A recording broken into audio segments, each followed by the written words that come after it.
একদা একজন লোক নদীর পাড়ে একজন বৃদ্ধকে বসে থাকতে দেখে বললেন, বয়োজ্যেষ্ঠ, আপনি এই নদীর পাড়ে বসে আছেন কেন? বৃদ্ধ লোকটি স্মিত হেসে উত্তর দিল, আমি বসে আছি এই আশায় কখন নদীটি শুকাবে আর আমি নদীটি পার হয়ে যাব। তখন লোকটি বলল, বয়োজ্যেষ্ঠ, আপনি হয়তো ভুল করছেন।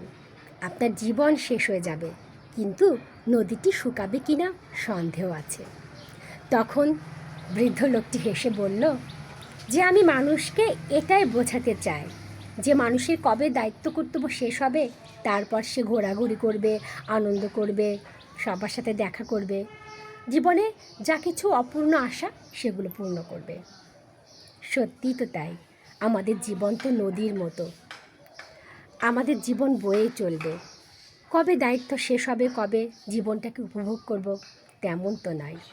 আমাদের জীবনের প্রত্যেকটি মুহূর্ত খুবই গুরুত্বপূর্ণ, তাই প্রতিটি মুহূর্ত আমাদেরকে উদযাপন করতে হবে, সে সুখ হোক আর দুঃখের মধ্যে হোক।